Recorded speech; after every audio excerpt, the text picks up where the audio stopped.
wa bihi nasta'in ala umuri dunya waddin wa ala alihi wa ashabihi at-tayyibin at-tahirin. Allahumma inna nas'aluka ilman nafi'an wa rizqan thayyiban wa amalan mutaqabbala wa na'udzubika min ilmin la yanfa'u wa amalan yurfa'u wa du'ain la yusma'u. Allahumma faqihna fid din wa 'allimna ta'wil wa aftah alaina futuhal arifin ya rabbal alamin.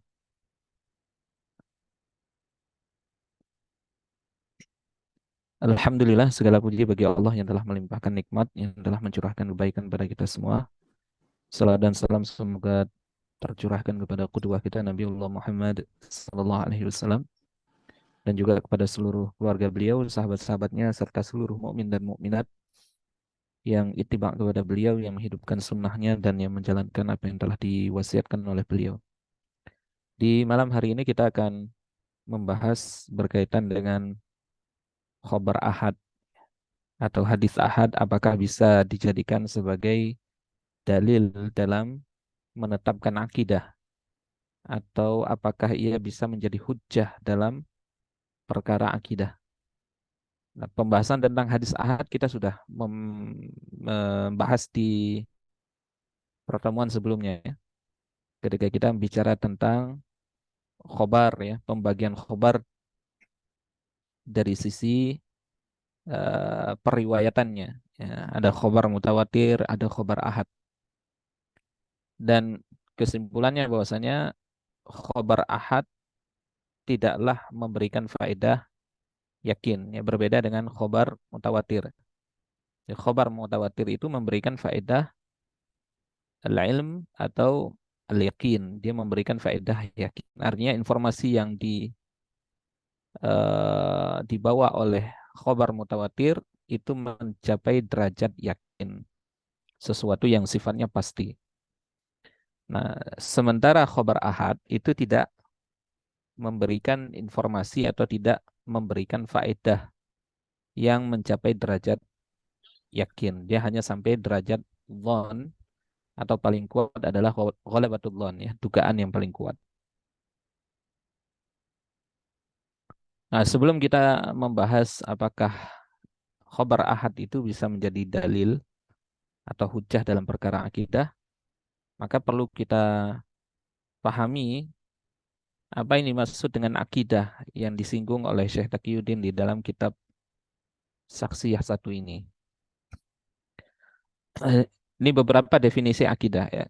Saya mengutip beberapa kaul dari para ulama, eh, termasuk nanti kaul dari Syekh Taqiyuddin An-Nabhani di dalam kitab beliau, bahwasanya beliau mengatakan al-aqidah al-islamiyah hiyal imanu billahi wa malaikatihi wa kutubihi wa rusulihi wal yaumil akhir wa bil qada'i wal qadari khairuhuma wa syarruhuma minallahi ta'ala. Akidah Islam itu adalah iman kepada Allah, malaikat, kitab-kitabnya, para rasulnya, hari akhir, dan juga kepada al-qada wal qadar, baik dan buruknya dari Allah Subhanahu wa taala. Wa ma'nal iman dan dalam definisi akidah itu adalah tasdiqul jazim al-mut'an dalilin. Jadi ini maksud dengan iman ya, atau akidah itu sendiri, karena iman itu hiyal akidah. Sama ya, iman itu istilah yang disebutkan di dalam Quran maupun dalam hadis. Nah, sementara istilah akidah itu dimulakan oleh jadi pertama mengistilahkan iman itu dengan akidah. Akidah. Jadi makna iman itu adalah pembenaran tasdik yang sifatnya jazim, tasdik pembenaran yang sifatnya pasti, pembenaran yang bulat, ya, yang meyakinkan, yang sesuai dengan fakta dan dia dilandasi oleh satu dalil. Nah, ini yang disebut dengan akidah. Nah, jadi yang di kalimat kedua yang disebutkan oleh Syekh Taki, ini makna iman secara umum ya, makna akidah secara umum. Nah, sementara yang di bagian pertama tadi, nah ini sudah spesifik ya. Yang dimaksud adalah akidah Islamiyah.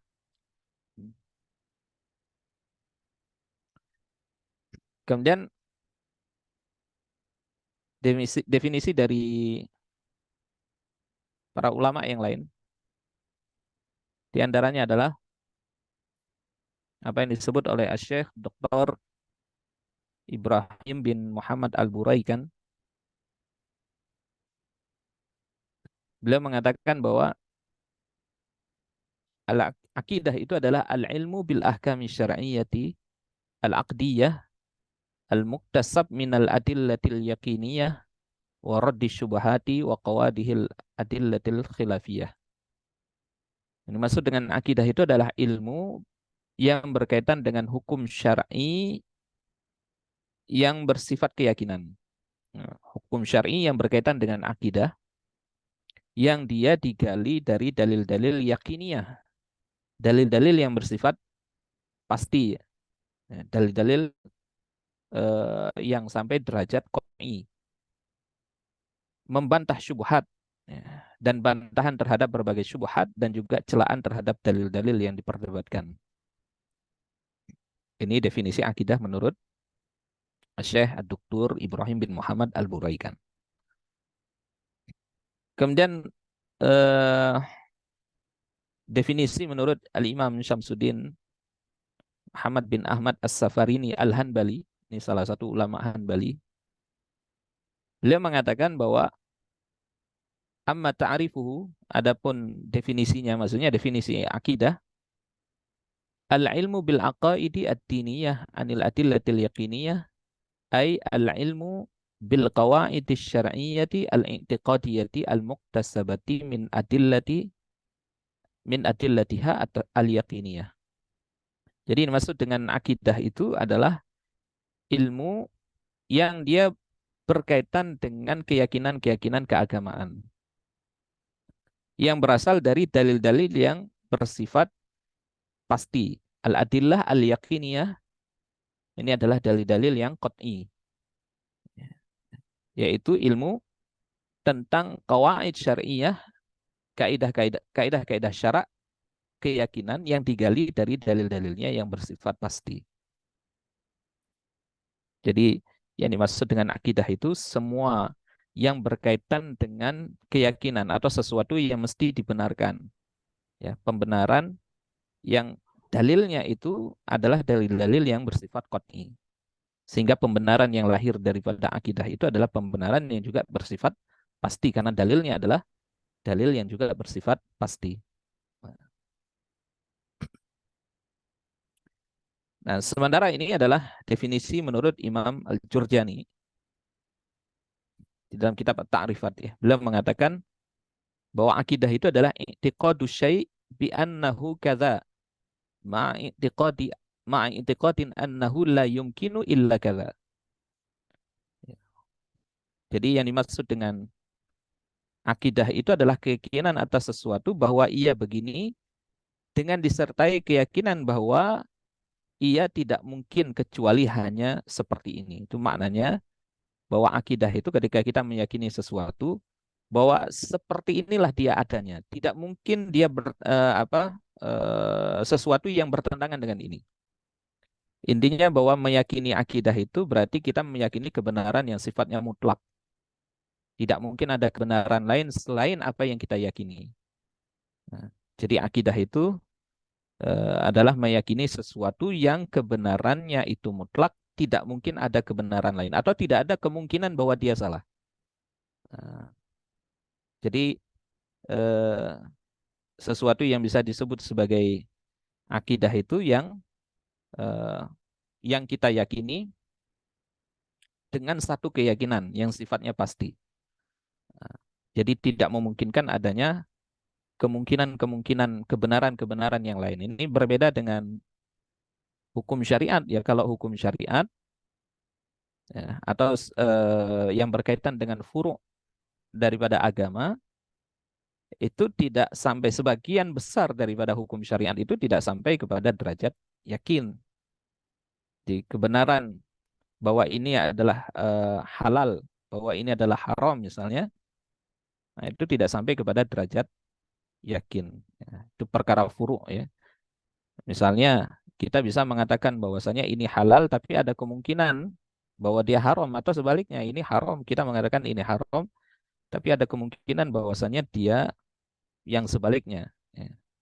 Nah, ini perkara furu'iyah begitu. Nah, kalau furu'iyah itu masih memungkinkan adanya kebenaran yang lain. Bisa jadi kemudian yang kita anggap itu atau yang kita yakin ini benar bisa jadi salah.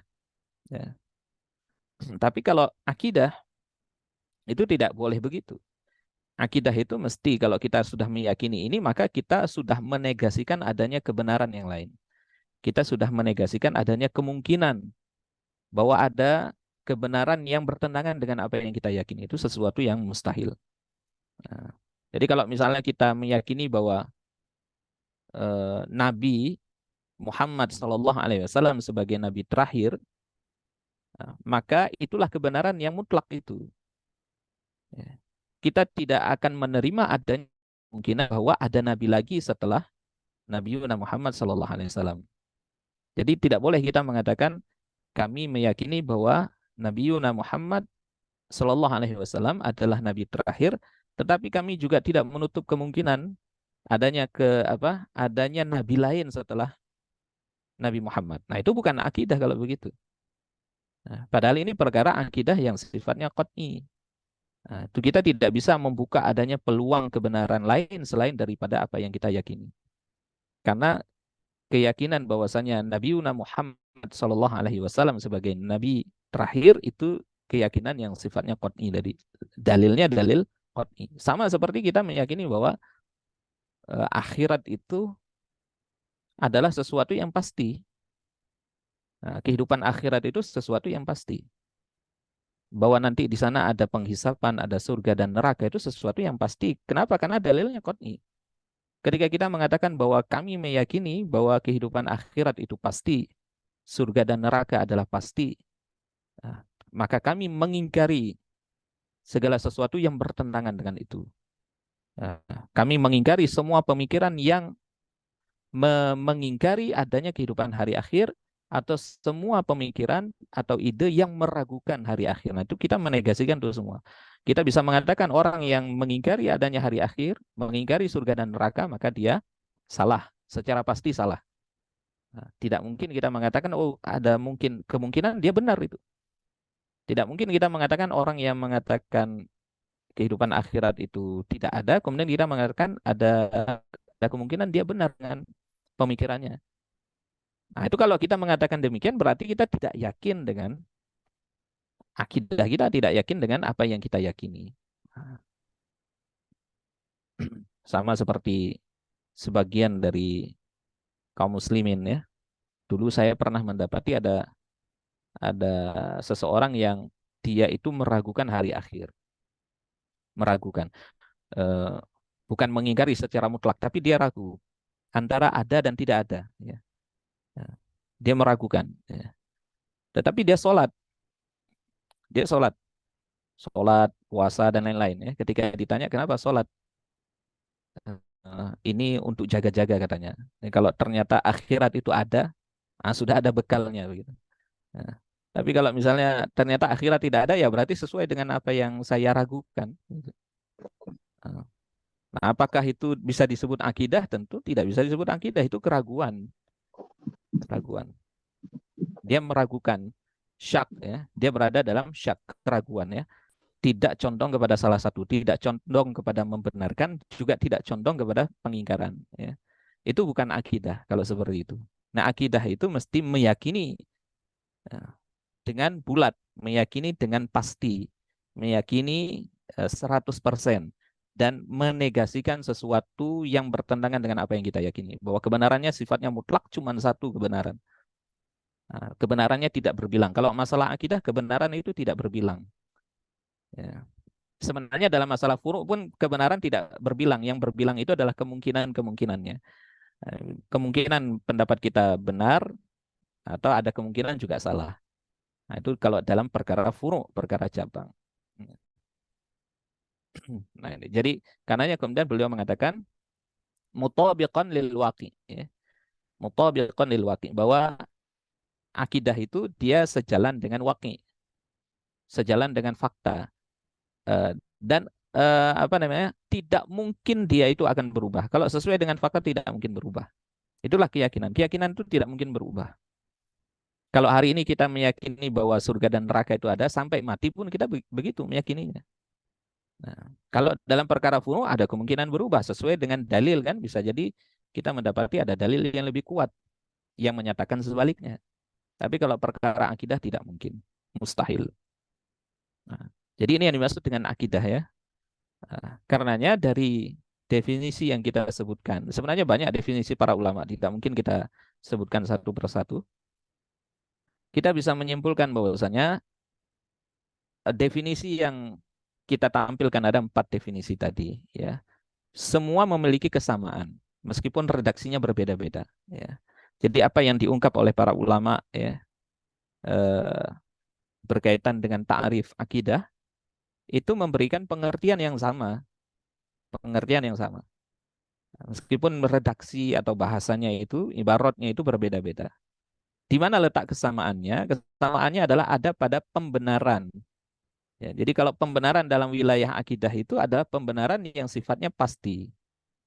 Ya, kita perhatikan tadi definisi yang disebutkan oleh Syekh Taqiyuddin, definisi yang disebutkan oleh Al-Imam uh, As-Safarini Al-Hanbali, definisi yang disebutkan oleh Imam Al-Jurjani itu mengarah kepada satu kesimpulan bahwasanya akidah itu tasdik, tasdiknya adalah tasdikul jazm.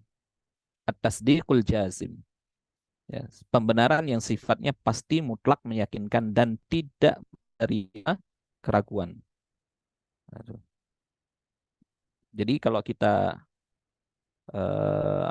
kita simpulkan bahwasanya apa yang dimaksud dengan akidah oleh para ulama itu adalah segala sesuatu yang ya menerima adanya keraguan.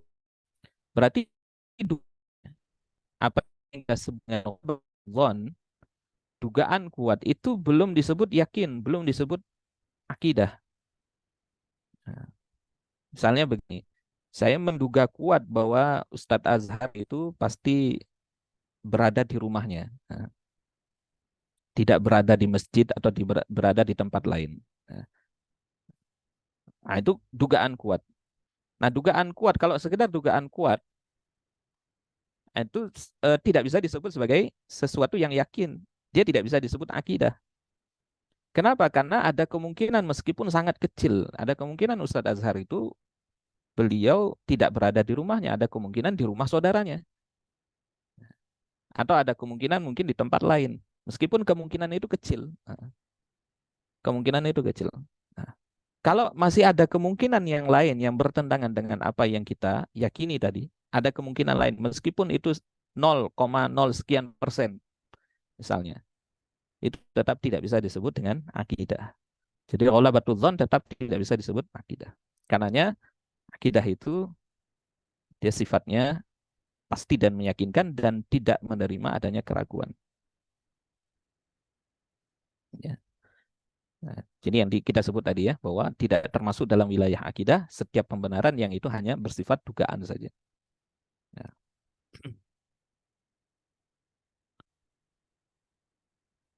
Nah, tadi kita sudah sama dengan akidah. Kemudian apa yang dimaksud dengan dalil?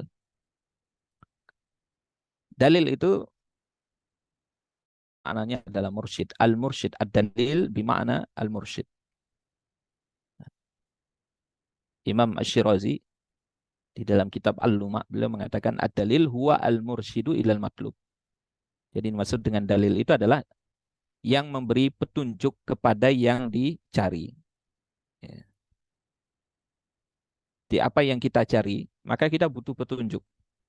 Kita butuh mursyid. Ya. Nah, mursyid itulah yang membawa kita kepada apa yang kita cari. Nah, yang mengatakan kepada apa yang kita cari, itulah yang disebut dengan dalil. Sementara secara istilah, ya, Imam Al-Amidi beliau mengatakan, ma afadal qat'a awid dhanna mutlaqan. Jadi dalil itu adalah apa-apa yang memberikan faedah qat'i atau dhon, dugaan secara mutlak. Nah, dari sini kita bisa pahami bahwasanya dalil itu dilihat dari sisi faedahnya itu ada dua. Berarti ada dalil yang dia memberikan faedah qat'i, ada dalil yang hanya memberikan faedah dhanni. Artinya ada dalil yang dia membawa kebenaran, level kebenarannya itu meyakinkan. Ya, tidak bisa kita tolak dan tidak bisa kita ragukan bahwa apa yang ada, apa yang diinformasikan di dalam dalil itu adalah sesuatu yang meyakinkan. Sumbernya pun meyakinkan bahwa ini adalah ucapan Nabi. Kalau ini hadis, kalau dalil ini berupa hadis, berarti kita bisa mengatakan secara pasti bahwa Nabi mengatakan demikian atau Nabi melakukan demikian secara pasti 100%. Ya. Atau apa yang diinformasikan di dalam dalil itu adalah sesuatu yang qat'i yang kita tidak punya interpretasi lain kecuali apa yang ditunjukkan oleh dalil itu. Jadi ada dalil yang dia memberikan faedah qat'i. Nah, atau sebaliknya ada dalil yang memberikan faedah dhanni. Dari segi sumber misalnya ada kemungkinan bahwa ini diucapkan Rasul, ada juga kemungkinan meskipun kecil bahwa ini bukanlah ucapan Nabi. Nah, itu berarti dalilnya dhon. Dari segi subut, dari segi sumbernya.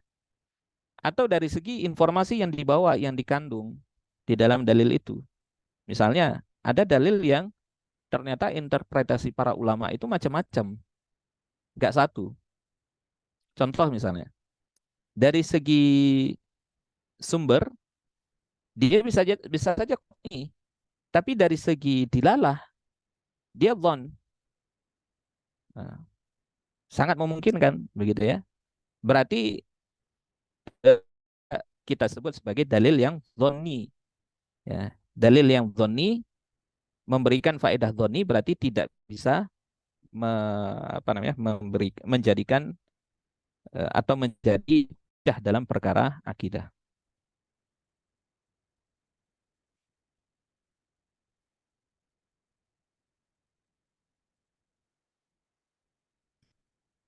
Jadi hakikat daripada dalil, kata Imam Syirazi, hakikatud dalil ma'arsyadaka ila syai' faqad yurshiduka ilal ilmi wa marratan ila dhanni. Jadi hakikat dalil itu apa yang menunjukimu kepada sesuatu, terkadang menunjuki sesuatu yang pasti, yang tadi kita sebut sebagai dalil yang qat'i, atau terkadang dia menunjuki kepada sesuatu yang bersifat dugaan saja. Nah, jadi bersifat dugaan saja. Wastahaqqa ismud dalil fil halaini. Dan pada kedua keadaan inilah disebut dalil. Ya. Wastuhiqqa ismud dalil fi halaini. Jadi inilah yang disebut dengan dalil. Jadi ada dua kemungkinan dalil itu. Jadi kalau dalilnya memberikan faedah qat'i tadi ya, faedah yakin, nah, berarti inilah dalil yang bisa dijadikan sebagai hujjah ya, dalam perkara akidah. Berarti dia bisa jadi landasan dalam perkara akidah. Tapi kalau dalilnya itu hanya memberikan faedah dhanni, berarti dia tidak bisa dijadikan hujjah dalam perkara akidah. Nah, di mana letak khobar ahad? Khobar ahad itu ada pada dalil yang dhanni.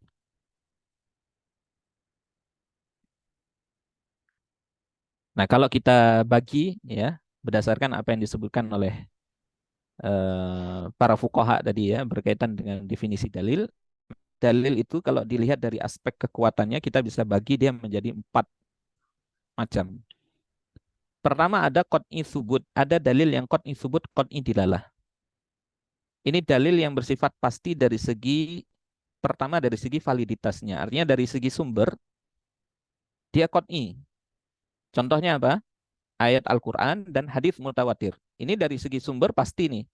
Ayat Al-Qur'an itu kita bisa pastikan dia bahwa dia dari Allah. Nah, tidak ada kemungkinan bahwa ayat-ayat di dalam Al-Qur'an itu ada ayat yang bukan atau diragukan bahwa dia berasal dari Allah. Nggak ada. Semua ayat yang tercantum di dalam mushaf yang kita miliki hari ini atau yang dihafal oleh jutaan kaum muslimin itu semuanya qat'i dari segi sumber. Dari segi subutnya, dari segi sumbernya. Begitu juga dengan hadis mutawatir. Nah, kemudian dia qat'i subut dan qat'i dilalah. Dari segi penunjukan arti juga qat'i. Nah, dari segi penunjukan arti. Artinya apa yang ditunjukkan oleh dalil, ya, apa yang dibicarakan oleh dalil itu hanya memiliki satu interpretasi saja, satu makna saja. Dan para ulama ketika membaca dalil itu mereka tidak berbeda pendapat. Mereka ittifaq terhadap satu makna. Berarti itu qat'i dilalah. Ya. Contohnya apa? Misalnya ketika kita membaca ayat tentang surga dan neraka. Ya. Tentang surga dan neraka. Tentang malaikat. Kemudian tentang apalagi? Tentang hari akhir. Tentang kejadian hari kiamat. Ya. Semua dalil-dalil itu ya, itu bicara tentang perkara yang sifatnya qat'i. Nih, kalau dia ayat berarti sudah pasti qat'i subut ya, kemudian dilalahnya juga qat'i ya. Kalau dia hadis ya berarti kalau dia hadis mutawatir berarti eh, apa yang kita dapati dari hadis itu dari segi sumber dia sudah pasti qat'i, kemudian dari segi dilalah dia juga qat'i. Kemudian ada yang qat'i subut, ada yang dhoni qat'i subut. Dari segi sumber dia qat'i. Tapi dari segi dilalah penunjukan makna itu dia bersifat asumtif. Asumtif itu ada beberapa kemungkinan makna, tidak satu. Contoh misalnya ketika kita membaca ayat Ar-Rahmanu 'alal 'arsy istawa. Allah istawa di atas arsy. Ayat ini kan qat'i dari segi subut kan karena ayat Al-Qur'an. Nah, dia qat'i tapi dari segi dilalah itu dhon. Karena apa makna istawa? Istawanya Allah itu di atas arsy itu apa maknanya? Apakah makna istawanya Allah itu berarti Allah itu duduk misalnya? Ya, Allah itu duduk misalnya di atas arsy seperti duduknya raja di atas singgasana misalnya. Atau istawa di situ bermakna istaula. Istaula itu berkuasa. Nah, atau istawa di situ maknanya adalah bahwa Allah itu apa? Punya kudroh. Ya, Allah maha berkuasa di langit sebagaimana Allah berkuasa di bumi. Sampai para ulama itu menyebutkan makna istawa itu ada 20 makna. Nah, sebagian ulama tidak mengisbat makna, dia hanya membiarkan istawa ya istawa. Tidak memilih makna yang mana di antara istawa itu yang dimaksud oleh Allah itu. Nah, jadi para ulama menempuh dua metode dalam menafsirkan ayat itu.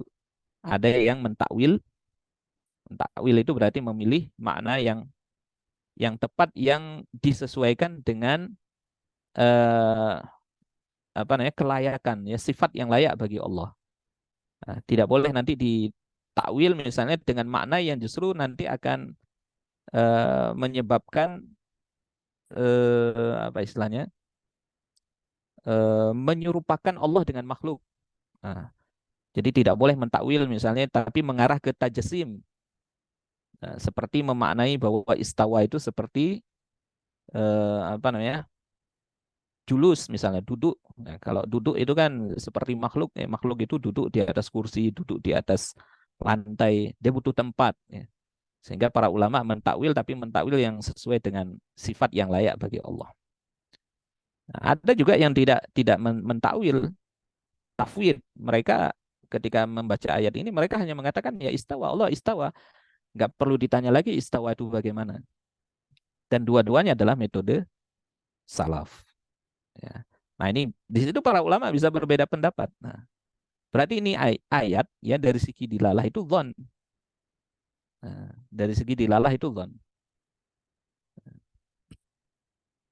Kemudian dhonni subut qat'i dilalah.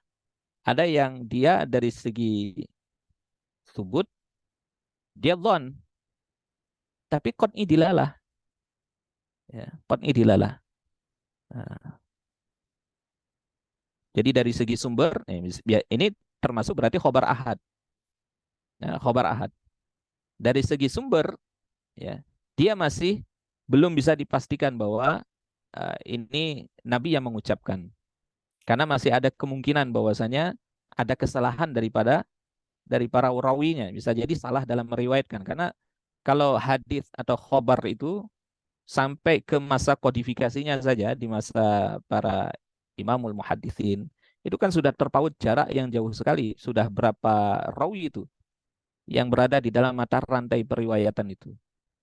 Nah, itu ada kemungkinan mereka salah meriwayatkan. Satu di antara mereka salah meriwayatkan. Sehingga apa yang sampai kepada kita bisa jadi tidak sama persis seperti yang diucapkan oleh Nabi. Nah, berarti kan dari segi subutnya kan dhon dia, dugaan. Tapi bisa jadi dilalahnya apa yang ada di dalam hadis itu, dilalahnya penunjukan maknanya bisa jadi qot'i. Bisa jadi qot'i. Artinya para ulama ketika mendapati hadis itu mereka tidak berbeda pendapat di dalam pemaknaannya.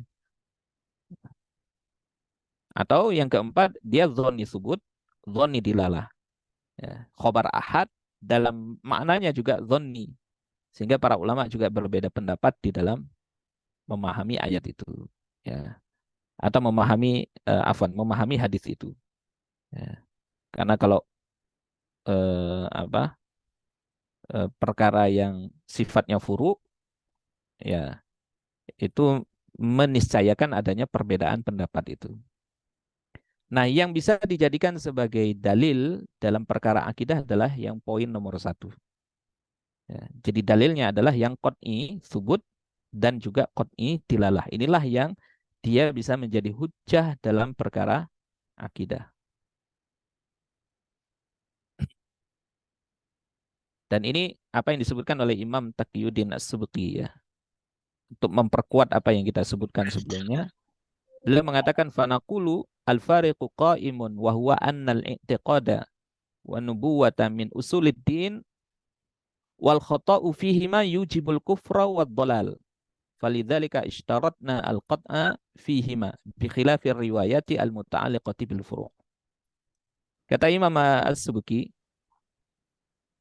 bahwa perbedaannya jelas, yaitu bahwa keyakinan dan kenabian itu merupakan bagian dari usuluddin. Bagian dari akidah. Usuluddin yang dimaksud di situ adalah akidah. Yang mana kesalahan pada keduanya akan meniscayakan kekafiran dan kesesatan. Jadi berkaitan dengan keyakinan ini termasuk rukun iman yang kita yakini.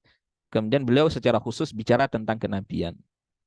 Nah, kenabian ini kan bagian dari keimanan. Salah dalam perkara kenabian, misalnya mengingkari salah satu nabi dari 25 nabi dan rasul ya, 25 nabi dan rasul yang disebutkan di dalam Al-Qur'an dengan nama mereka itu kan kita diwajibkan untuk mengimani secara tafsili, secara terperinci. Artinya kita meyakini bahwa Adam nabi, Nuh juga nabi, sekaligus seorang rasul. Kemudian kita juga meyakini bahwa Nabi Musa itu nabi, Nabi Isa itu juga nabi. Jadi dari 25 nabi sampai Nabi Yuna Muhammad SAW semuanya nabi. Kalau misalnya kita mengingkari bahwa Nabi Musa bukanlah nabi, atau kita mengatakan Nabi Zakaria bukan nabi, dia hanya orang soleh, maka kafirlah kita. Kenapa? Karena penetapan Zakaria alaihi salam sebagai nabi itu ditetapkan oleh dalil yang qat'i. Ya, itu yang tidak menerima adanya perbedaan di situ ya. Tapi kalau misalnya kita uh, tidak meyakini misalnya terjadi perbedaan dalam Khidir misalnya. Nabi Khidir. Khidir ini nabi atau tidak? Para ulama berbeda pendapat. Apakah kita akan mengatakan bahwa orang yang mengingkari Khidir sebagai nabi itu kafir? Enggak. Para ulama tidak mengkafirkan mereka. Nah, meskipun dalil perkara pendapat yang rajih yang paling kuat itu adalah bahwa Khidir atau Khadir itu adalah seorang nabi. Begitu juga dengan nabi yang lain yang disebutkan nama mereka ya, riwayat tentang mereka itu dengan dalil yang don, dengan riwayat ahad seperti Nabi Samuel, Nabi Yusha bin Nun gitu ya. Kemudian ya termasuk nabi-nabi dari kalangan Bani Israel ya. Nah, itu kalau kita tidak meyakini salah satu dari mereka pun itu tidak menjadikan kita kafir. Kenapa? Karena riwayatnya ahad. Nah, karenanya beliau mengatakan kami mensyaratkan kekot'ian dalam keduanya, ya, dalam masalah keyakinan dan kenabian. Berbeda dengan berbagai riwayat yang ini terkait dengan masalah furu', dengan masalah cabang yang itu bukan berkaitan dengan akidah. Kalau tidak berkaitan dengan akidah, ya maka perbedaan pendapat yang terjadi itu tidak meniscayakan kufur.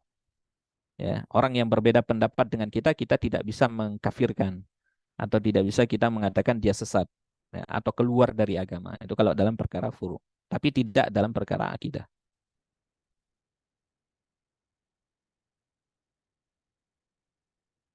Nah, ini perlu saya sampaikan berkaitan dengan maratibul idrok. Maratibul idrok ini adalah tingkat pengetahuan, ya, atau kebenaran yang kita terima itu terdiri dari 4 tingkatan, ya. Yang pertama, tingkatan yang paling tinggi itu adalah al-yakin atau al-ilm. Al-ilmu atau al-yakin. Nah, al-yakin atau al-ilmu ini pengetahuan, informasi yang tingkat kebenarannya itu 100%. Nah, dia tidak menerima adanya keraguan sedikit pun.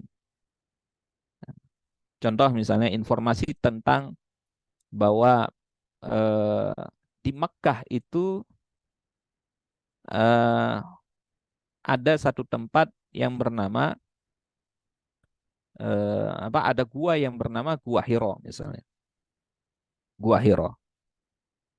Nah, informasi tentang Gua Hiro bahwa ada di Mekah itu kan informasi yang sifatnya qot'i, meyakinkan. Kenapa? Karena yang menginformasikan itu bukan satu orang, tapi ratusan bahkan ribuan orang yang sudah pergi ke Mekah. Ya, mereka menginformasikan hal yang sama. Oh, di sana benar ada Gua Hiro. Nah, itu kalau masuk ke sana harus naik tangga sekian.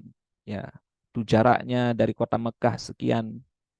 Ya, kemudian tingginya sekian, lebarnya sekian. Jadi yang menginformasikan itu bukan hanya satu orang, sehingga kita bisa meyakini bahwasanya Gua Hiro itu ada. Itu berkaitan dengan khobar, ya. Nah, ini al-yakin, kebenaran yang dia sesuai dengan fakta. Memang faktanya begitu, realitasnya begitu. Dan tidak mungkin ada kebenaran lain selain pada apa yang kita yakini. Nah, berarti perkara keimanan ada di sini. Rukun iman yang kita yakini ada pada wilayah ini. Yang kedua ada yang disebut dengan zon, dugaan. Dugaan itu dia di bawah 100%, tapi masih di atas 50%. Jadi tingkat kebenarannya itu di atas 50% dan di bawah 100%. Nah, zon ini nanti bertingkat-tingkat, ya. Para ulama menjelaskan ada zon, sekedar zon saja, yang kalau dia sudah di atas 50% sedikit, ya, itu berarti dia sudah sampai taraf zon atau dugaan. Tapi kalau dia terus naik sampai mendekati yakin, nah itu sudah mencapai derajat ghalabatul dzan, dugaan kuat. Hampir yakin, tapi belum sampai yakin. Hampir yakin.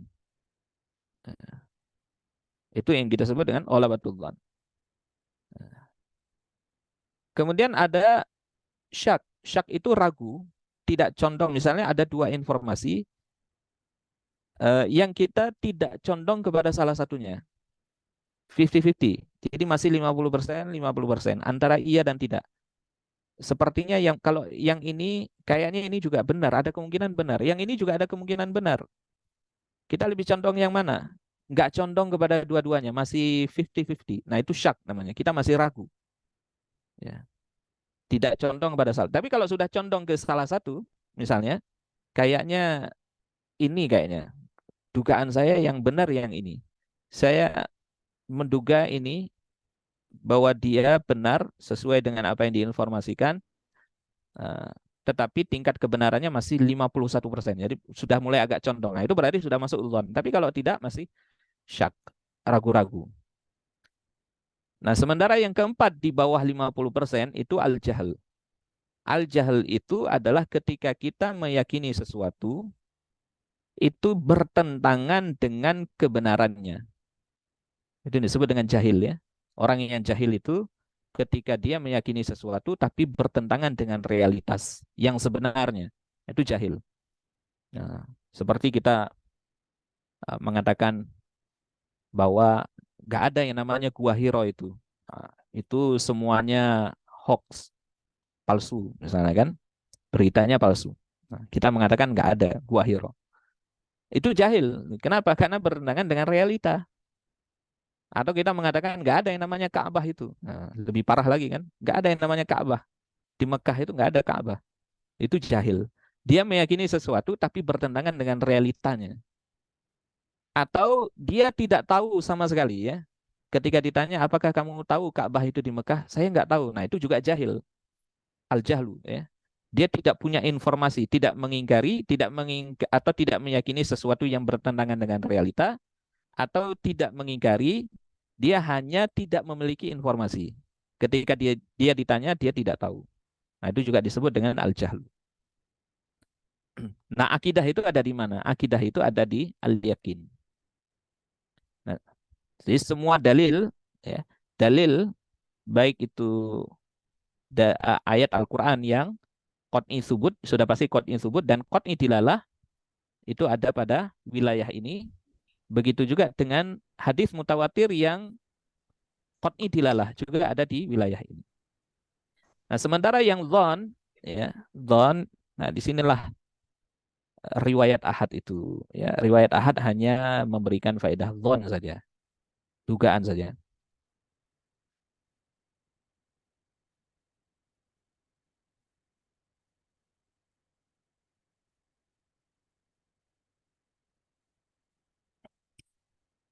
Nah, ini kaulnya Ibnu Hazm ya.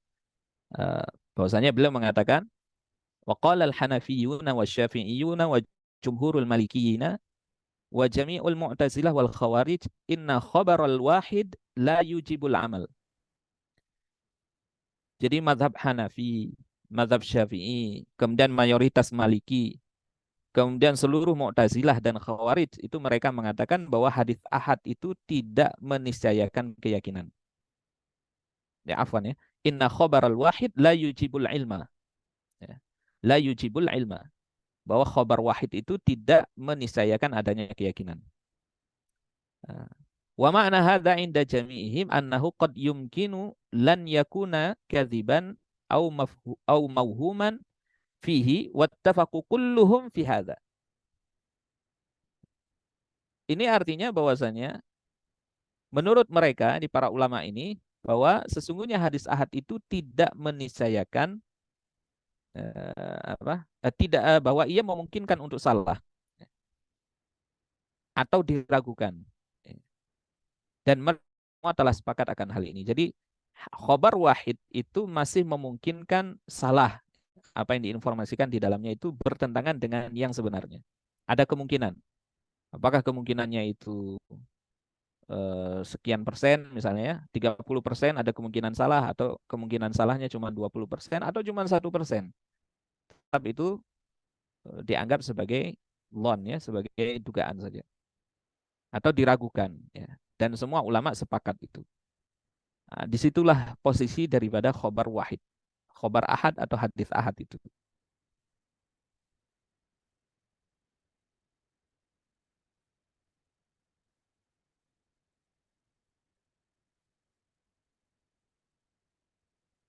Ini pendapat dari Al-Imam An-Nawawi, beliau mengatakan wa amma man qala yujibul ilma fahuwa mukabirun lil hissi lil hissi wa kaifa yahsulul ilmu wa ihtimalul ghalat wal wahmu wal kadhibu wa ghairu dzalika mutatarraqun ilaihi wallahu alam. Dia belum mengatakan siapa saja yang berpendapat bahwa hadis ahad itu meniscayakan keyakinan, bahwa hadis ahad itu menghasilkan keyakinan, maka dia telah menentang kenyataan.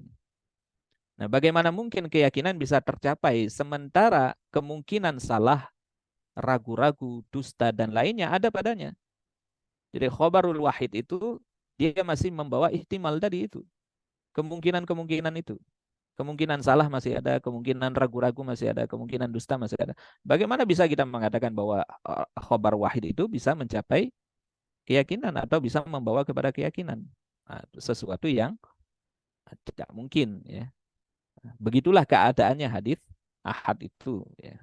Dan ini menjadi pendapat dari para ulama ya. Nah, ini mungkin sebagai penutup ya. Nah, jadi kita bisa katakan bahwasanya khobar ahad itu tidak bisa menjadi hujjah di dalam masalah akidah. Nah, jadi sebelum saya akhiri, kalau begitu, bagaimana kita memposisikan khobar khobar ahad itu? Apakah ditolak? Nah, tidak ditolak. Menolak hadis ahad itu berarti perbuatan dosa besar. Nah, maknanya khobar ahad itu diterima, tetapi dia cukup ditasdik, hanya saja bukan tasdikul jazim. Kita tidak mentasdik tasdik yang sifatnya pasti. Apa yang ada di dalam, kalau misalnya hadis ahad ini bicara tentang akidah, ya, bicara tentang azab kubur misalnya, bicara tentang sirat, bicara tentang apa lagi, Eh, tentang apa yang terjadi di akhir zaman nanti, munculnya Dajjal misalnya. Maka kita cukup mentasdik saja bahwa apa yang diinformasikan di dalam hadis ahad itu adalah benar, tetapi tidak sampai derajat 100% benarnya. Ya.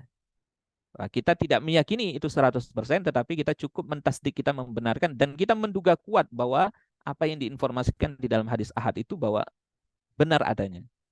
Jadi menduga kuat bahwa azab kubur itu ada, menduga kuat bahwasanya sirat itu ada, menduga kuat bahwasanya Dajjal itu pasti akan muncul. Nah, ini bagi ulama yang mengatakan bahwa Dajjal, hadis-hadis tentang Dajjal itu riwayatnya ahad dan tidak sampai mutawatir. Karena di sini ada khilaf ya di antara para ulama. Begitu juga tentang sirat. Hadis yang bicara tentang sirat itu riwayatnya ahad. Apakah ahadnya itu sampai ke derajat mutawatir? Karena riwayat ahad kalau kemudian dia banyak jumlahnya, itu dia bisa naik nanti ke derajat mutawatir bil makna. Jadi mutawatir makna, secara makna dia mutawatir. Jadi yang mutawatir bukan redaksinya tetapi maknanya. Karena ini banyak hadis ahad bicara tentang persoalan yang sama. Saking banyaknya jalurnya, maka dia naik ke mutawatir maknawi. Kalau sudah sampai ke derajat mutawatir maknawi, berarti dia yakin. Nah, tergantung kita misalnya kan. Misalnya ketika kita nemu hadis tentang azab kubur, kita ikut pendapat ulama yang mana? Apakah kita ikut pendapat ulama yang mengatakan bahwa hadis tentang azab kubur ini dia hadis ahad yang telah mencapai derajat mutawatir, berarti kita harus kubur itu ada. Tapi kalau kita mengadopsi pendapat ulama yang mengatakan azab kubur itu riwayatnya ahad dan memang seperti itu, dan dia belum mencapai derajat mutawatir maknawi, maka kita menduga kuat ghalabatul dzan bahwa azab kubur itu ada. Ghalabatul dzan. Kenapa? Karena hadisnya ini hadis sahih. Hadis sahih. Ya. Meskipun tidak sampai derajat mutawatir. Begitu juga dengan sirat tadi. Ya. Apa ada ulama yang mengatakan bahwa azab kubur itu hadisnya ahad? Ya, banyak, ya, banyak. Apakah kemudian ada ulama yang mengatakan bahwa sirat itu hadisnya ahad? Bukan yakin, banyak. Di antaranya adalah apa yang disebutkan oleh Syekh Hasan Hitu di dalam kitab beliau ya Al-Wajiz fi Ushul Tasyri' Al-Islami. Ya. Beliau juga menyinggung berkaitan dengan perkara-perkara yang diyakini tetapi riwayatnya ahad. Ya. Di antaranya itu tadi ya berkaitan dengan azab kubur, berkaitan dengan haud telaga ya. Haud telaganya Nabi di akhirat itu riwayatnya juga ahad. Sirat, sirat yang ya. Kemudian berkaitan dengan syafaat.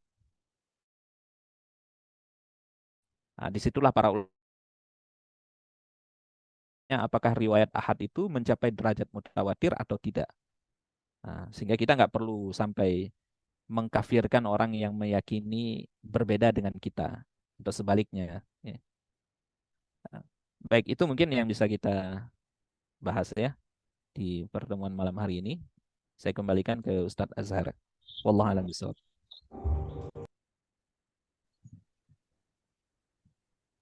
Ya, Alhamdulillah, Bapak ini jamaah sekalian, setidaknya kita mendapatkan kerangka berpikir bahwa kita paham berkaitan dengan perkara akidah bukan perkara yang sederhana ya, sesuatu yang paling mendasar di tengah kehidupan kita adalah mengimani prinsip dalam Islam. Kemudian juga sesuatu yang tidak boleh dibangun atas dasar ragu-raguan, bahkan ketidakpastian. sehingga beliau menegaskan berkaitan dengan akidahnya harus tasdid hujjah, harus pembenaran yang pasti. Nah, karena berkaitan dengan pembenaran pasti, ada kaitannya dengan dalil apa yang kita gunakan untuk membangun hujjah kita, terutama dalam perkara akidah. Ya, karena itu, berkaitan dengan dalil, banyaknya dalil yang hadir di tengah-tengah kita ataupun yang ada di tengah kita hari ini, peruntukannya ya, ini kita gunakan dalil ini untuk perkara akidah yang mana yang beliau telah kumpulkan tadi berkaitan dengan dalil khobar ahad, ini tidak bisa dijadikan hujjah dalam perkara akidah karena tadi hadis ahad tidak sampai pada derajat yakin, tapi hanya derajat dzon atau golabat dzon, sehingga pun begitu dengan catatan tidak kemudian kita mengingkari hadis-hadis ahad dalam aspek di luar akidah ya. Jadi dalam perkara amaliyah syariat tetap dipakai. Jadi sifatnya tasbih. Ya. Setidaknya itu tadi yang disampaikan oleh Ustaz. Ya Bapak Ibu, ditanya jawab kita buka. Buat Bapak Ibu ada yang bertanya secara langsung bisa nanti raise hand. Ya, langsung saja bertanya kepada Ustaz poinnya apa saja, 1, 2 dan seterusnya. Atau yang mau bertanya langsung atau mengirimkan pertanyaannya di kolom chat. Silakan Bapak Ibu, kita jawabnya kita buka.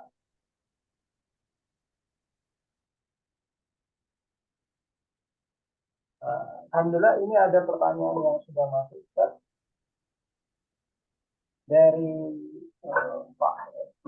Pak Herman Basir ya. Beliau bertanya ini Ustaz. Izin bertanya Ustaz, apakah akidah Wahabi itu tajwid atau mereka sama definisinya dengan ahlu asar? Kemudian pertanyaan selanjutnya, ini masih sambungan pertanyaan dari beliau. Kenapa dalam kitab Syekh ini tidak ada mengkritik akidah Wahabiyah? Nah, ini monggo Ustaz, minta tanggapan Ustaz. Iya, berkaitan dengan eh, akidah Wahabi ya, kawan-kawan yang menisbatkan dirinya kepada salafus soleh. Apakah akidah mereka tajsim? Ya, ini memang jadi perdebatan ya sebenarnya sejak lama gitu ya. Nah, apakah kemudian memang benar tajsim? Artinya meyakini bahwa Allah itu atau penafsiran-penafsiran mereka terhadap sifat Allah itu mengarah kepada jisim ya, bahwa Allah itu memiliki bentuk tubuh. Nah, sebagian ulama mengatakan iya, ya, bahwa akidah mereka ini mengarah kepada tajsim. Ya, sehingga kemudian disamakan dengan mujassimah ya. Mujassimah ini kan termasuk kelompok yang dulu itu disesatkan oleh para ulama. Karena setiap kita mentakwil atau kemudian kita menafsirkan sifat Allah sehingga seolah-olah Allah punya jisim, seperti kita misalnya mengatakan yadullah, tangan Allah itu kemudian kita tafsirkan sebagaimana manusia itu punya tangan. Itu kan jadi tajsim jadinya kan, jisim. Begitu juga dengan apa? Wajhullah, wajah Allah. Nah, itu kan kita tidak bisa menafsirkan atau mentakwil yad, mentakwil wajah. Ya, itu sama sebagaimana yad, wajah yang ada pada makhluk. Karena nanti bertentangan dengan ayat yang muhkam. Laisa kamitslihi syai'un. Bahwa Allah itu tidak sama dengan hambanya. Tidak sama dengan segala sesuatu. Nggak sama dengan makhluk. Sehingga kalau kita mentakwil sifat Allah itu mestilah harus jauh dari tajassim itu. Mesti tanzih. Jadi kita harus mensucikan Allah ya, apa berbeda dengan makhluk. Harus kita tafsirkan, takwilkan sifat Allah itu berbeda dengan makhluk. Contoh misalnya, ini menurut sebagian kawan-kawan ya, bukti bahwa mereka itu tajassim dalam surah Al-Qasas ayat 88. Di situ kan eh, Allah mengatakan kullu syai' halikun illa wajha. segala sesuatu itu akan binasa kecuali wajahnya. Illa wajhah. Kecuali wajahnya Allah. Nah, lafaz wajhun itu ditakwil apa?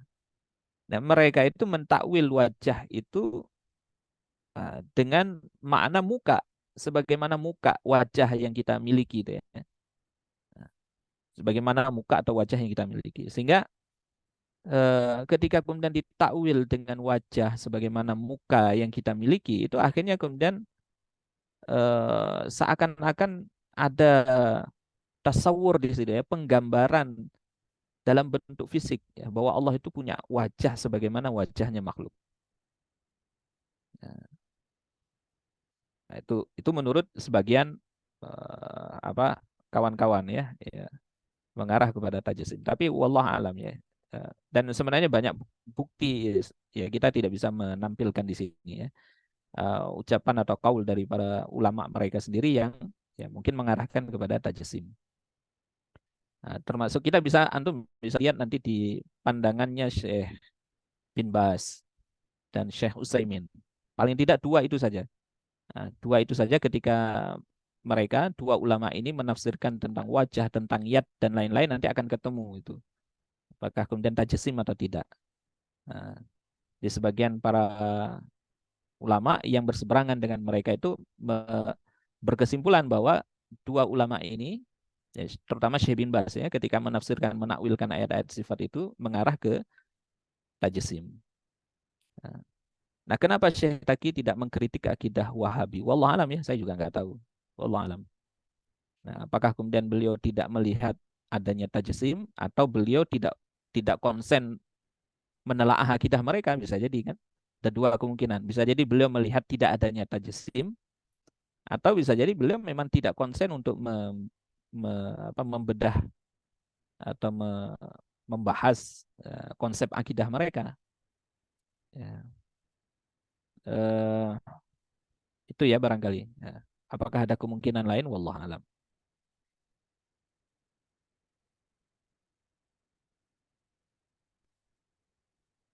Ya, kami kira cukup jelas ya Pak Herman Basir ditangkapkan oleh Ustaz.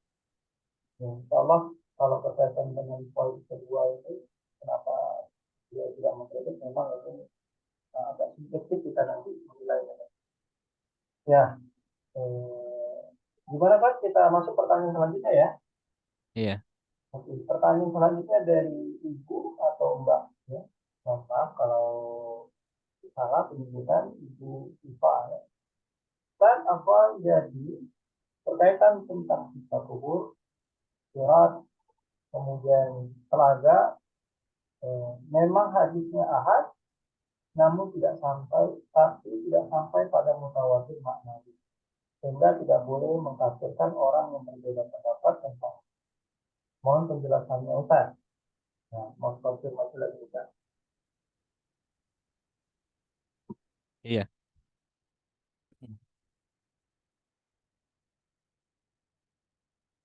Ya, menurut sebagian ulama bahwa dalil tentang siksa kubur ya, atau hadis tentang siksa kubur, azab kubur, sirat, haud, ya, kemudian eh, munculnya Dajjal, itu semuanya riwayat ahad yang belum sampai derajat mutawatir. Nah, derajat mutawatir. Kalau kemudian kalau ada orang mengingkari itu, tidak boleh kita kafirkan. Nah, misalnya dia meyakini atau dia mengadopsi pendapat ulama yang mengatakan bahwa dalil-dalilnya itu atau hadis yang tentang itu semua adalah ahad, yang faedahnya masih dhon, meskipun sudah derajat ghalabatul dhon tapi belum sampai derajat yakin. Nah, ketika mereka tidak meyakini itu semua dengan keyakinan yang bulat, kita tidak bisa mengkafirkan, ya. Tidak bisa mengkafirkan karena begitulah dalil itu berbicara, ya. Karena dalilnya hanya sampai derajat ghalabatul dhon saja.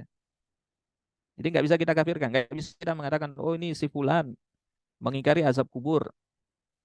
Nah, ya nggak bisa. Atau dia mengingkari adanya haud, adanya syafaat, kafir, nggak bisa. Nah,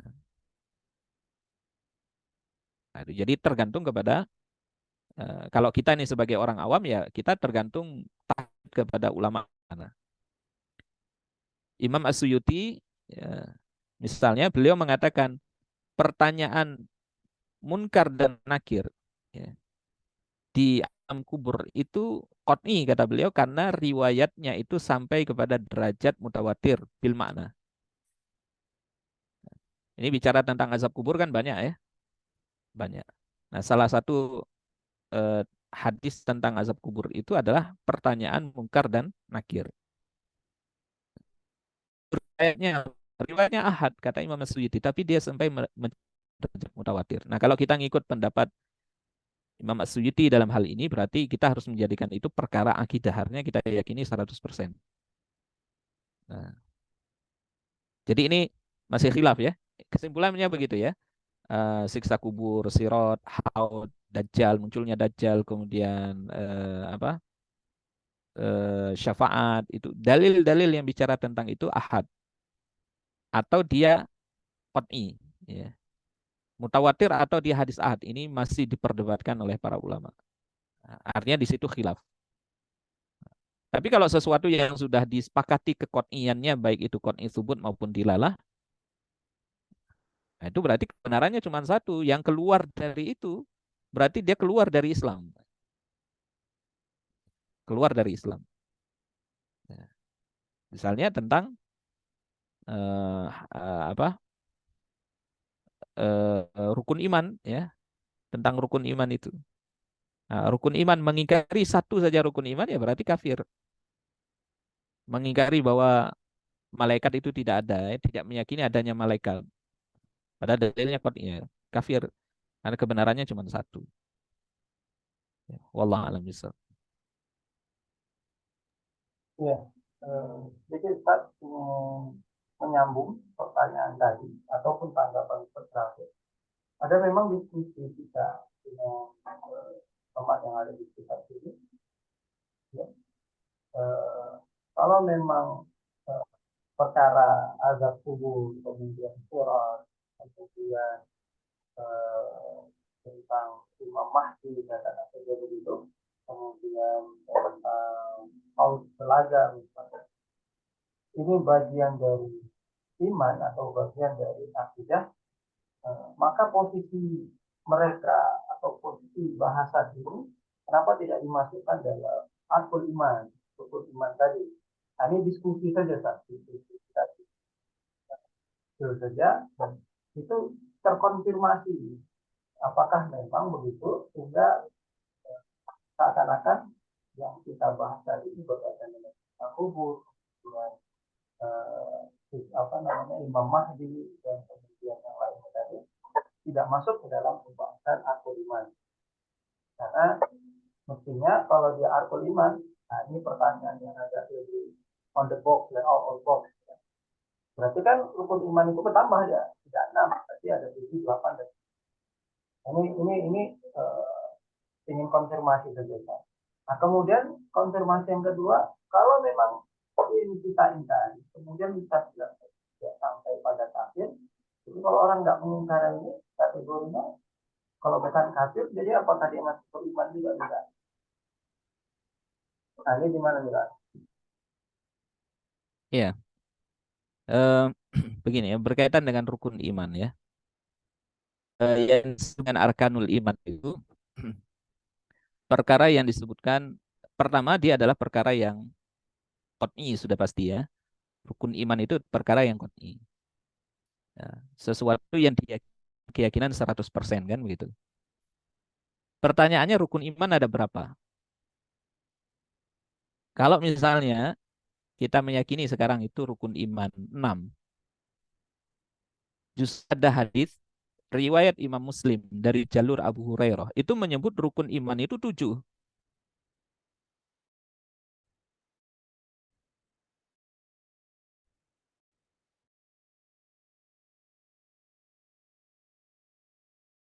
Sayyidina Umar bin Khattab ya. Eh, ya riwayat dari Sayyidina Umar bin Khattab yang yang menyebutkan tentang datangnya Jibril bertanya kepada Nabi Shallallahu Alaihi Wasallam kan, ya Muhammad akhbirni anil iman. Nah, sampaikanlah kepadaku apa itu iman. Kemudian Nabi mengatakan antu mina billahi wa malaikatihi wa kutubihi wa rusulihi wal yaumil akhir wa bil qadri khairihi wa syarrihi minallah. Khairihi wa syarrihi. 6 disebutkan. Itu melalui jalur Sayyidina Umar bin Khattab. Tapi kalau riwayat dari jalur yang lain, dari jalur Sayyidina Abu Hurairah yang diriwayatkan oleh Imam Muslim, itu menyebutkan 7 malah. Apa saja? Iman kepada Allah, iman kepada malaikat, iman kepada kitab, iman kepada perjumpaan, liqa, perjumpaan dengan Allah, iman kepada para rasul, ya, iman kepada hari kebangkitan, iman kepada qadar. 7 totalnya. Ya. Nah, kalau kemudian kita lihat di riwayat yang lain, ya, dari jalur Umar bin Khattab juga, tapi dalam Sahih Ibnu Hibban, itu malah menyebut rukun iman itu 9. Iman itu apa saja? Iman kepada Allah, malaikat, kitab-kitabnya, rasulnya, surga, neraka, ya. Kemudian hisab, hari kebangkitan, qadar, 9. Dan sebenarnya kalau kita nggak bisa mengatakan, ada orang yang mengatakan rukun iman 7 kafir dia. Bisa. Karena kalau masalah jumlah itu perbedaan riwayat. Ada yang meyakini 9. Artinya bahwa yang disebutkan baik yang di 6, 7, 9, semuanya qot'i. Yang disebutkan rukun iman 9 itu ada tambahan surga, neraka, hisab. Nah, surga, neraka, hisab itu qot'i atau tidak? Qot'i. Yang di rukun iman kenapa nggak disebutkan? Apa yang di 6 rukun tadi kenapa nggak disebutkan? Sudah masuk ke rukun yang ketiga, iman kepada Alkitab. Kalau iman kepada Al-Quran itu berarti semua yang diinformasikan dalam Al-Quran adalah qot'i. Dia bagian dari rukun iman. Berarti surga, neraka, hisab itu bagian daripada rukun iman. Nah, jadi kalau berkaitan dengan jumlah sebenarnya nggak ada masalah. Mau bertambah jadi 10 misalnya ya. Ada riwayat lain misalnya, ternyata bertambah jadi 10. Intinya kita bisa mengatakan ini rukun kalau ada dalil yang mengatakan memang jumlahnya sekian. Tapi jumlah yang pasti berapa itu khilaf. Karena riwayatnya juga menyebutkan jumlah yang berbeda-beda. Padahal kejadiannya sama ini, ya. Ini bukan kejadian yang berbeda-beda, kejadiannya sama. Cerita tentang datangnya Jibril kepada Rasulullah dan para sahabat ada di situ bertanya tentang iman. Tapi ternyata informasinya berbeda-beda. Nah, intinya sebenarnya apa yang diriwayatkan itu kalau berkaitan dengan jumlah gak ada masalah, tetapi tetap yang disampaikan yang bagian daripada iman itu semuanya qot'i. Nah, kalau misalnya tadi ya berkaitan dengan haud misalnya kan, katakanlah misalnya kita meyakini dia akidah karena kita menetapkan bahwa dalil atau riwayat tentang haud itu mutawatir bil makna. Ya. Apakah dia berarti menjadi bagian daripada rukun iman? Ya, wallah alam bisa jadi. Ya. Tapi yang jelas dia jadi bagian dari keimanan.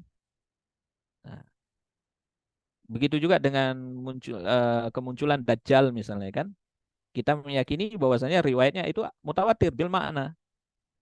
Nah, mutawatir bil makna berarti yakin bagian dari akidah.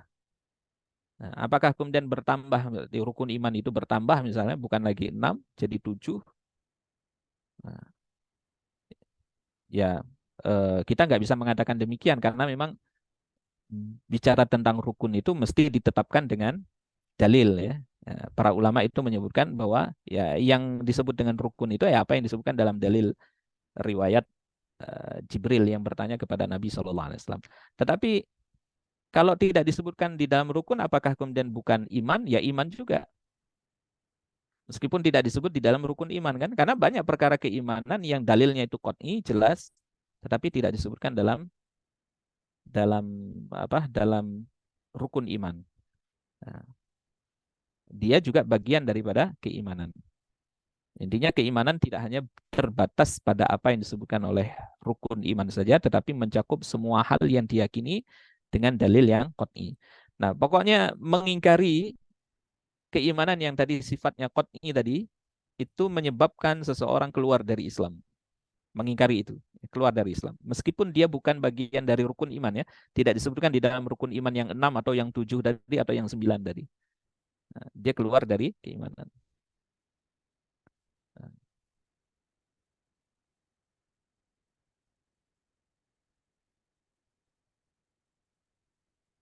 itu ya, wallahu a'lam bishawab. Ya. Eh, yang tadi Ustaz tanggapan Ustaz bahwa tadi Ustaz mengatakan tidak kafir ya. Nah, ini coba di kami ini tegaskan lagi Ustaz, minta penegasan bahwa jangan kemudian nanti orang yang beranggapan tidak percaya kepada azab kubur, kemudian Imam Mahdi kedatangan dan itu yang dibilang tidak kafir. Nah, ini sangat-sangat bisa dipelintirkan Ustaz. Kira-kira gimana Ustaz biar agak lebih enak didengar orang supaya nanti kita tidak terjebak dalam ponis ya istilahnya orang mengatakan kita kafir dan sebagainya. Secara konseptual segala sesuatu yang bertentangan dengan dalil yang qat'i itu kufur. Secara konsep ya, secara konsep. Nah, jadi keyakinan yang bertentangan dengan dalil yang qat'i itu kufur. Nah, tetapi nah, itu disebut dengan takfir am istilahnya. Takfir am itu hanya menjelaskan konsep bahwa kalau ada orang yang mengingkari ini maka dia kafir. Beda dengan takfir muayyan. Kalau takfir muayyan itu langsung tunjuk hidung, si fulan itu kafir. Nah, inilah yang dilarang oleh para ulama dan juga diperingatkan oleh Nabi di dalam hadis ya. Siapa saja yang berkata kepada saudaranya, "Hai,"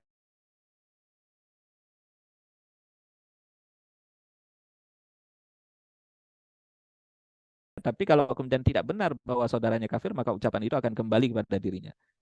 Nah, jadi takfir yang dilarang itu adalah takfir muayyan. Karena takfir muayyan itu harus tegak dalil yang jelas ya. Bahwasanya si fulan itu dengan meyakinkan dia mengatakan begini-begini yang bertentangan dengan akidah. Atau setelah dia dibawa ke pengadilan di hadapan hakim dengan ini sesuatu yang bertentangan dengan akidah Islam. Atau bahwa dia telah mengingkari bagian daripada usuluddin. Buktinya apa? Buktinya ini. Dia pernah menulis begini, dia telah pernah mengucapkan ini di forum ini. Saksinya ada sekian-sekian. Kemudian dia dimintai, apakah benar engkau mengatakan demikian? Dia mengatakan, iya benar. Maka hakim memutuskan bahwa dia kafir. Ini seperti yang terjadi pada Nasir Hamid Abu Zaid. Nah, dulu dia mengatakan bahwasanya Al-Quran itu muntaj sakofi, dia produk budaya. Itu dia dibawa ke hadapan para ulama senior di Al-Azhar. Dia kemudian dibuktikan ya dengannya itu benar nggak dia mengatakan demikian, kemudian perjelas apa maksudnya, akhirnya kemudian para ulama memvonis dia murtad. Nah itu jadi takfir muayyan itu yang kita berhati-hati ya. Kita langsung mengatakan, oh si fulan kafir, si fulan kafir. Misalnya kita mendengar ya, mendapati ada orang yang mengatakan ucapan yang sepertinya ini mengarah ke kekufuran. Kalau secara konsep ini kayaknya ini kufur. Nah itu kita tidak boleh langsung serampangan mengatakan dia kafir. Nah itu takfir, takfir muayyan. Nah, kita nggak bisa langsung begitu. Nah kita pasti berhati-hati. Nah, untuk menetapkan bahwa dia benar kafir, nah itu harus dibawa ke pengadilan atau misalnya dibawa ke satu majelis forum yang di situ dihadirkan para ulama-ulama senior atau kemudian para ulama berkumpul memusyawarahkan, menghadirkan orangnya, meminta pertanggungjawabannya apakah benar dia mengatakan begini-begini. Nah, kalau ternyata benar bertentangan dengan konsep tadi, dengan usuluddin, maka baru ditetapkan kafir. Nah, jadi ini dua hal yang berbeda ya. Nah,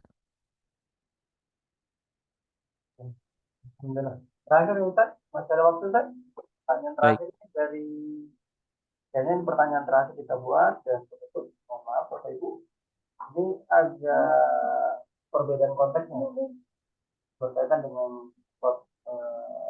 jilbab. Dari Ibu atau Mbak Sri Ramadhani, mohon maaf kalau salah sebutkan kenapa dia bertanya saat masalah jilbab yang jelas kok disebut dan dilarangnya masih saja ada perbedaan pandangan para ulama kontemporer.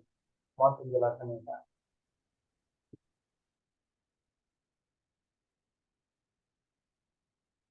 Baik, kalau berkaitan dengan kewajiban jilbab ya, kewajiban jilbab, kewajiban khimar itu benar bahwa kewajibannya bersifat qat'i ya. Bahwa perempuan itu wajib mengenakan khimar, wajib mengenakan jilbab ya. Wala yubdina zinatahunna illa ma dhahara minha. Larangan untuk menampakkan apa perhiasan kan. Nah, perhiasan yang dimaksud itu adalah wajah dan telapak tangan. Kemudian ayat-ayat tentang khimar ya. Ayat perintah menjulurkan khimar sampai ke dada, perintah untuk menjulurkan pakaian, jilbab, itu sampai ke kaki, sampai ke bawah. Itu perintah yang qat'i jelas itu. Kalau itu yang dimaksud itu jelas qat'i ya. Nah, kalau kemudian ada yang mengatakan bahwa memakai jilbab tidak wajib, ya, berarti dia telah bertentangan atau pendapatnya itu bertentangan dengan dalil yang qat'i.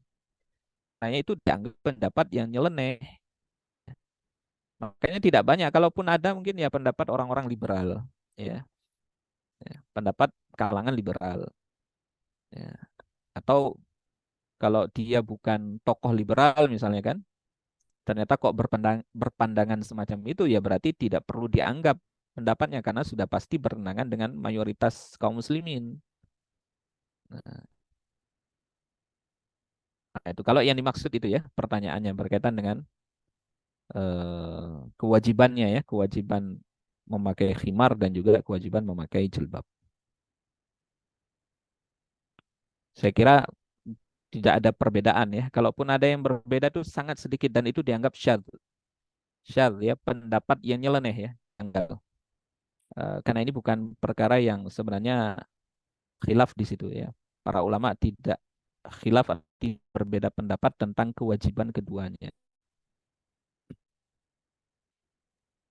Allah alam bisawab. Kalau yang dimaksud tentang kewajiban, mungkin sudah ditangkap, Ustaz.